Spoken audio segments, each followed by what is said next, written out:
Oi, gente. Então, dando continuidade aqui à contração muscular, eu gostaria de falar um pouquinho para vocês sobre como produzir força, né? Como que o músculo produz a força e como que é a manutenção da sua estratégia de tensão. Então, o que a gente chama de tônus muscular é a contratilidade passiva do músculo, tá? Então, o músculo ele tem uma tensão elástica, uma ligeira contração, ele fica levemente contraído o tempo todo, ele nunca está em repouso absoluto. Se ele tiver em repouso absoluto, isso significa que ele vai entrar em atrofia, isso não pode acontecer, ok? Essa tensão elástica que ele mantém é o que permite que ele responda rapidamente a qualquer situação de estresse. Então, o músculo está pronto para responder, ele nunca está relaxado completamente, ele está sempre pronto a responder. O que permite que a gente tenha tônus muscular? Simplesmente o fato de ter gravidade é suficiente para a gente ter tônus muscular. Então a gravidade, essa força que puxa a gente para baixo o tempo todo, que faz as coisas caírem, né? É o que faz com que pequenas quantidades de acetilcolina sejam jogadas na fenda sináptica, ali na placa motora, o tempo todo. E essa pequena quantidade de acetilcolina deixa o músculo levemente ativo. É um PEPs no músculo. Lembra do potencial estatório pós-sináptico? Lá de trás da aula. Então, é isso que faz com que o músculo fique levemente ativo. Só não vai ter esse tônus se o indivíduo estiver num ambiente sem gravidade. Então vamos supor aí que tem um astronauta que foi para a Lua, para Marte, para sei lá eu onde, e ele está num ambiente sem gravidade. O que ele faz? Ele tem a obrigação de fazer atividade física todos os dias para poder gerar tônus, gerar força muscular. Caso contrário, ele vai começar a ter atrofia muscular e vai perder bastante da capacidade motora. Então, cada pedacinho de conexão ali, né, da placa motora tem continuamente um pouquinho de PEPs acontecendo. A junção neuromuscular é exatamente a conexão do motoneurônio com o músculo. E aí a gente vai ter unidade motora sendo formada. O que é uma unidade motora? É a quantidade de músculo, de células musculares, que compõem uma conexão com um motoneurônio. Então, um motoneurônio para poucas células musculares vai formar uma unidade motora pequena. Um motoneurônio para uma grande quantidade de células musculares vai formar uma unidade motora grande, ok? Aí então a gente vê que a mecânica da contração dada pelos sarcômeros, que é a unidade funcional, né, do músculo, vai gerar uma faixa em que o músculo consegue se contrair e se relaxar. A partir de atividade física e de características dos músculos, a gente consegue aumentar essa faixa operacional ou diminuir essa faixa operacional pela inserção de novos sarcômeros dentro da fibra muscular. Tá? Então, o sarcômero tem uma limitação. Ele só vai até aquelas faixas estriadas. Mas o maior número de sarcômeros dentro do músculo gera então mais força, uma maior resistência à fibra muscular. A contração ela pode acontecer de forma isotônica, como vocês estão vendo aqui, né? Então o músculo ele sofre uma ação quando ativo e diminui de tamanho, então ele vai gerar força aqui pela movimentação, ou ele pode gerar força mais com contração isométrica, ou seja, o músculo não muda o seu tamanho embora esteja gerando força. Ele gera somente uma força medida pela tensão no músculo sem ter movimento muscular efetivo. Quando a gente quer aumentar a força de contração no músculo, a gente pode usar algumas estratégias. Então, a primeira delas, né, número 1 aqui, é a frequência de estimulação das unidades motoras. Quanto o motoneurônio que está conectado ali naquela unidade motora joga acetilcolina sobre ele. Então, ele pode ter uma quantidade menor de acetilcolina que gera um abalo, né, e uma força fraca de contração, a contração muscular, mas com menos força, ou muitas estimulações, muitos potenciais de ação, muita acetilcolina sendo liberada, e aí então eu tenho uma somação daqueles potenciais de abalo, e aí eu gero então aqui muito mais força. Então, um único motoneurônio ele consegue aumentar a força pelo número de estimulações que ele gera sobre a unidade motora. Uma segunda forma é fazendo o aumento das unidades motoras na atividade. Então eu tenho algumas unidades motoras que compõem o músculo como um todo e eu posso recrutar mais unidades motoras. Então eu começo fazendo força com algumas poucas unidades motoras e conforme eu preciso aumentar a força, para atividade, eu vou recrutando mais unidades motoras e vou gerando cada vez mais força. E a terceira forma é aumentando a área de secção transversa do músculo, então aumentando o tamanho do músculo como um todo. Tá? E isso vai acontecer através do aumento do número de sarcômeros posicionados lateralmente à fibra muscular. Então eu vou ter aqui uma hipertrofia se eu aumentar a quantidade de miofilamentos contráteis no meu músculo e uma atrofia se eu diminuir menor quantidade de miofilamentos. A gente falou de atrofia quando eu falei de tônus, né? E aí então uma hipertrofia aqui por maior uso e aí com características intersexuais que interferem aqui, né? Então, quanto eu tenho mais cortisol, mais testosterona, eu vou ter uma quantidade de músculo sendo estimulada a crescer. Então, homens vão ter mais músculo do que mulheres. A atividade do músculo também faz ele crescer. Então, se eu investir em atividade de força, eu vou aumentar a quantidade de miofilamentos sendo colocados no meu músculo e aí eu aumento a secção transversa do músculo. Tá? O músculo usa o que como energia? Né? Então, a gente falou lá que a contração usa ATP. Só que o ATP ele não pode ser estocado, ele tem uma limitação, ele tem uma quantidade de ATP disponível para o músculo poder se contrair e relaxar, principalmente para ele relaxar, mas é um estoque pequeno, não dá para manter estocado. No entanto, a gente consegue estocar um pouquinho mais de fosfato de creatina dentro da célula muscular, que é o que vai se ligar no ADP e formar então um novo ATP. Né? Eu posso formar novos ATPs imediatamente após o uso do ATP, se eu tiver fosfato de creatina disponível. Uma outra fonte de energia bastante importante que as células musculares conseguem ter, só que em quantidades também pequenas, é o glicogênio.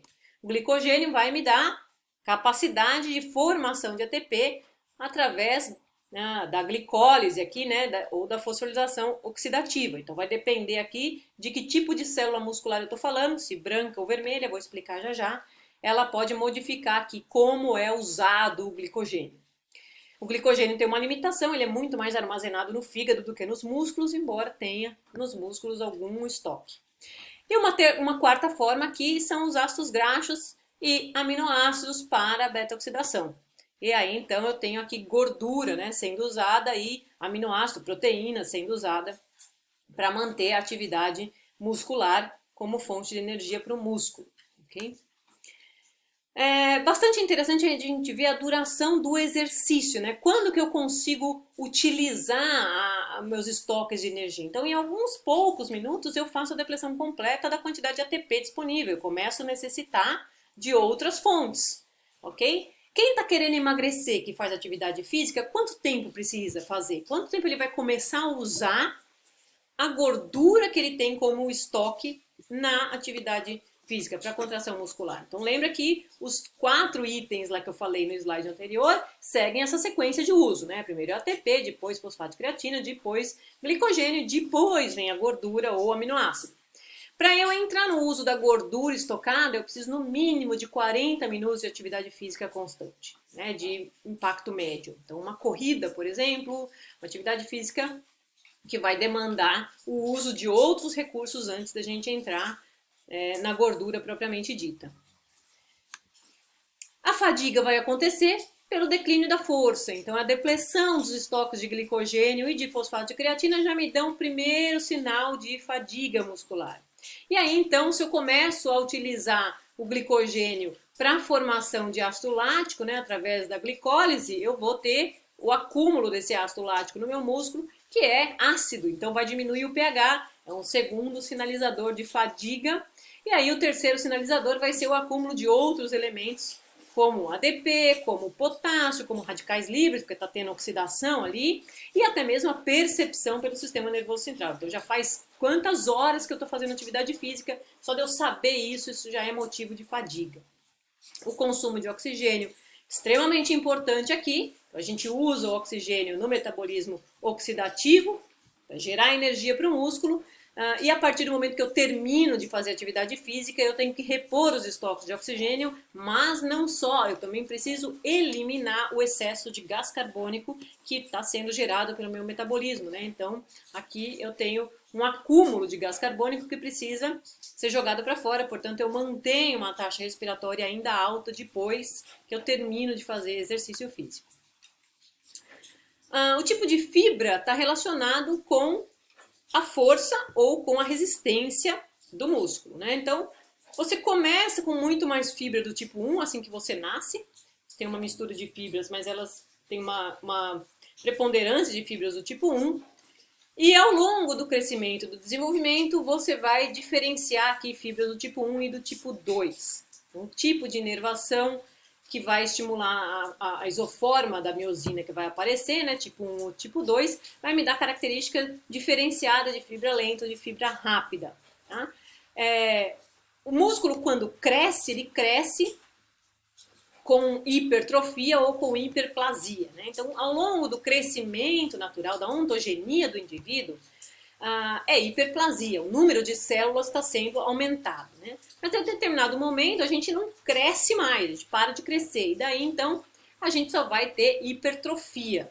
Então a hipertrofia é aqui, ó, o aumento da quantidade de sarcômeros dentro do músculo. Então a célula vai crescer, mas não vai multiplicar. É muito mais difícil acontecer hiperplasia na vida adulta. Né? Então a hipertrofia ela pode acontecer dependendo do exercício físico que eu fizer. Se eu fizer exercício de força, eu tenho um tipo de hipertrofia. Se eu fizer outro exercício de força, eu tenho outro tipo de hiperplasia longitudinal ou diagonal da fibra muscular. Os anabolizantes são um elemento que causa hiperplasia. Não só hiperplasia, mas hipertrofia também. São drogas sintéticas, certo? Imitam a testosterona e acabam causando aqui um aumento da quantidade de músculo. O grande problema do uso de anabolizantes é que não é só músculo estriado esquelético que responde, mas músculo cardíaco responde também. Ele também é músculo, ele também vai responder tendo hiperplasia. E aí, então, o coração fica sobrecarregado, porque começa a crescer. Ele não cresce só para fora, ele cresce para dentro também. Vai diminuir o tamanho das câmeras. Além de ter vários efeitos androgênicos, falência reprodutiva, deficiências várias. Então, é bastante perigoso o uso de anabolizantes. A desnervação vai levar, então, a uma característica de diminuição daquele fenótipo do músculo, então atrofia vai acontecer. Se você não tem o uso ou tem um músculo desnervado, você diminui a quantidade de informação de tônus que está chegando para o músculo, e o músculo, então, começa a se perder. Okay? A gente falou disso um pouco anteriormente. Voltando às fibras aqui, a gente tem as fibras do tipo 1, são chamadas fibras lentas ou fibras vermelhas, e as fibras do tipo 2, que são as rápidas ou as brancas, ok? Qual que é a diferença principal entre elas aqui? Né? Fibras do tipo 1, elas são menores, são pequenas, né? Tem uma condutância média, são altamente excitáveis e elas têm baixa força, elas não conseguem manter a força, mas elas têm um período de contração extremamente longo. Então elas fadigam muito lentamente e elas usam o metabolismo oxidativo, por isso que elas são chamadas vermelhas. Elas têm muita quantidade de vascularização, ou ricamente vascularizadas, e daí são chamadas de fibras vermelhas.